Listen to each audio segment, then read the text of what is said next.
Assalamualaikum warahmatullahi wabarakatuh. Selamat pagi.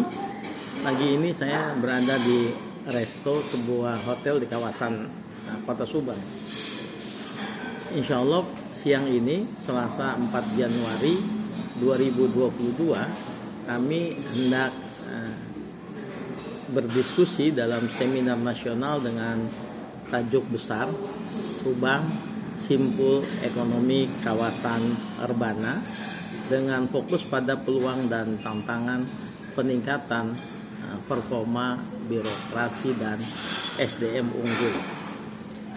Saya yakin penaja acara ini pemerintah Kabupaten Subang dengan beberapa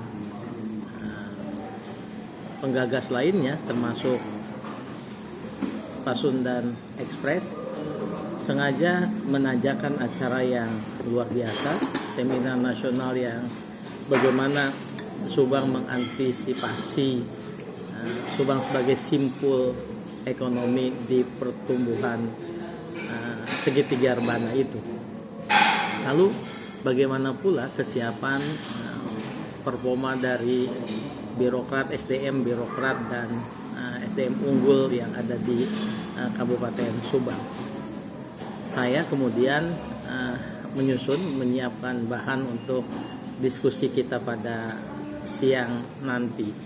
Paling tidak kerangka berpikir dari deskripsi saya nanti, paparan saya itu berangkat dari apa itu kawasan rebana, mampukah kemudian Subang menjadi simpul ekonomi di kawasan rebana itu, lalu bagaimana kondisi Subang saat ini dilihat dari rencana pembangunan jangka menengah daerahnya 2018-2023 yang diperdakan oleh Perda nomor 4 2019.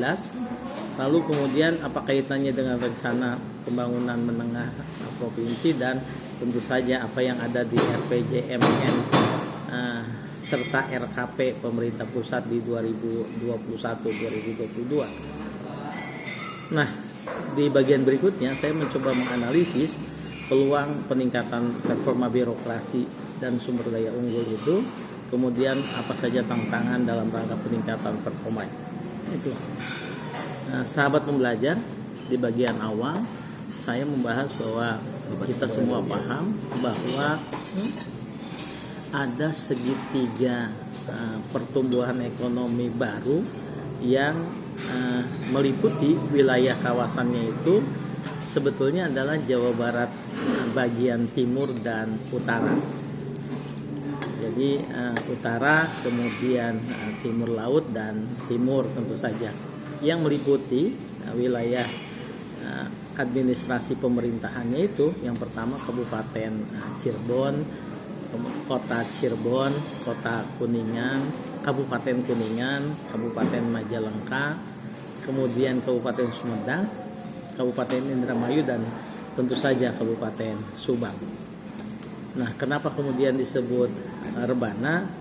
Sebagian tentu saja ini mengasosiasi bahwa daerah-daerah ini adalah daerah yang mayoritas penduduk muslimnya itu kental disebut dengan kota santri. Mungkin sebutan rebana itu lahir dari cara berpikir itu, dan saya tentu saja setuju.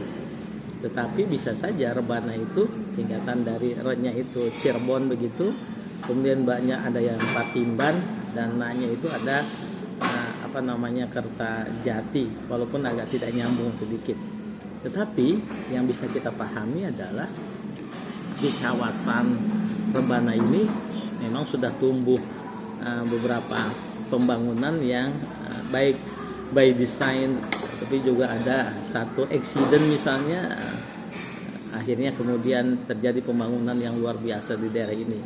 Yang pertama saya bisa sebut misalnya pembangunan Bandara Internasional Jawa Barat atau BIJB di Kertajati. Kertajati itu berada di daerah Majalengka dan dekat sekali dengan Sumedang begitu ya.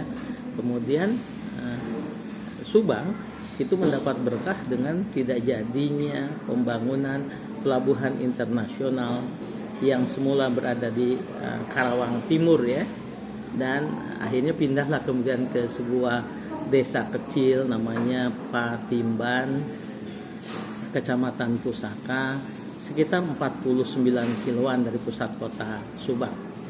Inilah yang kemudian disebut dengan pembangunan pelabuhan internasional Patimban yang ada 7 seksi. Insya Allah akan diselesaikan ke-7-7-nya itu pada tahun 2027. Per hari ini kita sudah menyelesaikan konon kabarnya pembangunan Patimban itu sudah menyelesaikan 3 seksi keseluruhannya, dan sekarang memasuki seksi yang keempat. Nah, di seksi keempat ini sudah mulai juga pembangunan tol akses dari kilometer sekitar 89-an di tol Cipali itu menuju akses tol Patimban. Sahabat pembelajar, pertanyaannya mengapa kemudian segitiga di daerah sekitar Rebana itu yang kemudian dipilih?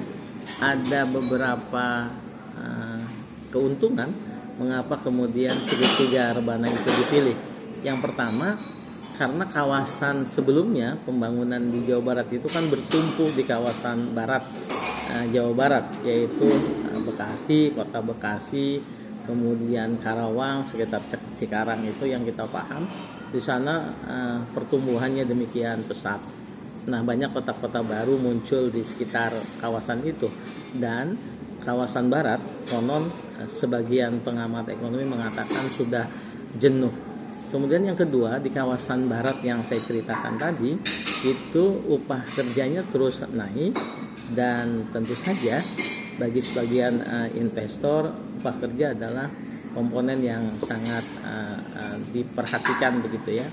Kemudian yang berikutnya, lahan di kawasan barat juga sudah mulai lahannya itu mahal gitu untuk pengembangan industri.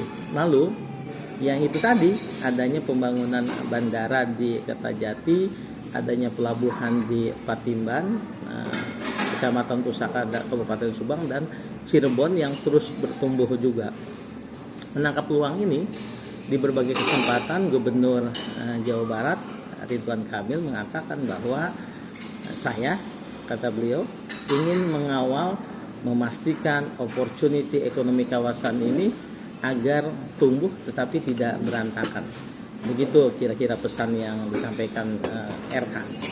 Tetapi di samping Mama, dede tak. Dede tadi. Oke. Nah, selain opportunity tadi, tentu saja selain peluang itu ada juga tantangannya. Tantangannya, rencana tata ruang wilayah tentu harus diubah, dan belum banyak kabupaten kota yang tentu juga Jawa Barat menyiapkan mengantisipasi perubahan yang demikian cepat di kawasan Rebana ini. Yang kedua, yang penting adalah siapa yang akan menjadi pengelolanya dan bagaimana pengelolaannya, dan ini berkaitan dengan sumber daya manusia. Kemudian yang ketiga, kita harus menemukan investor yang menjadi anchor begitu, yang menjadi jangkar pertama, siapa yang akan melabuhkan investasinya itu di segitiga Rebana ini. Dan terakhir, last but not least, saya pikir penting sekali kesiapan warga di Subang untuk menyiapkan diri menghadapi industrialisasi Kabupaten Subang. Saya berkeyakinan ketika ditanya bisakah Subang menjadi simpul ekonomi, tentu jawabannya harus bisa. Pertama, karena Subang adalah kabupaten yang paling dekat dengan kawasan yang mau digeser ya, istilah kami ini. Istilah saya mau digeser di kawasan barat yang sudah mulai jenuh dan bertumbuh sangat cepat itu juga bergeser ke timur. Timur Karawang tentu saja Subang. Yang kedua, ketersediaan lahan di Subang.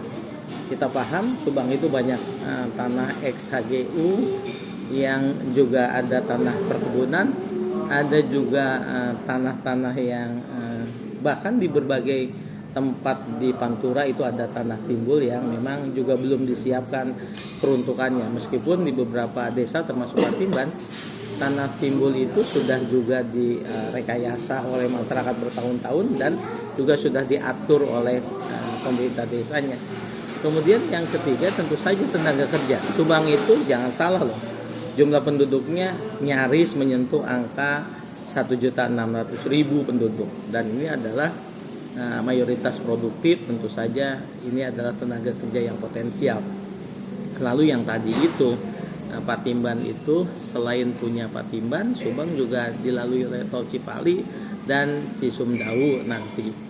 Lalu Subang menurut catatan saya itu juga bukan kabupaten yang punya SDM buruk-buruk amat. Di berbagai indikator saya menemukan Subang justru lebih tinggi dibandingkan dengan 1-2 kabupaten yang masuk ke kawasan ekonomi rebana itu. Nah, sahabat, saya tidak ingin melanjutkan lebih jauh lagi di bagian pertama soal menjadikan Subang sebagai simpul ekonomi di kawasan rebana. Di part yang kedua, di bagian yang kedua nanti saya akan menjelaskan bagaimana kondisi Subang, terutama SDM-nya. Kesiapan menyongsong era industrialisasi Subang dalam kawasan ekonomi rebana. Sampai bertemu di kesempatan yang kedua nanti.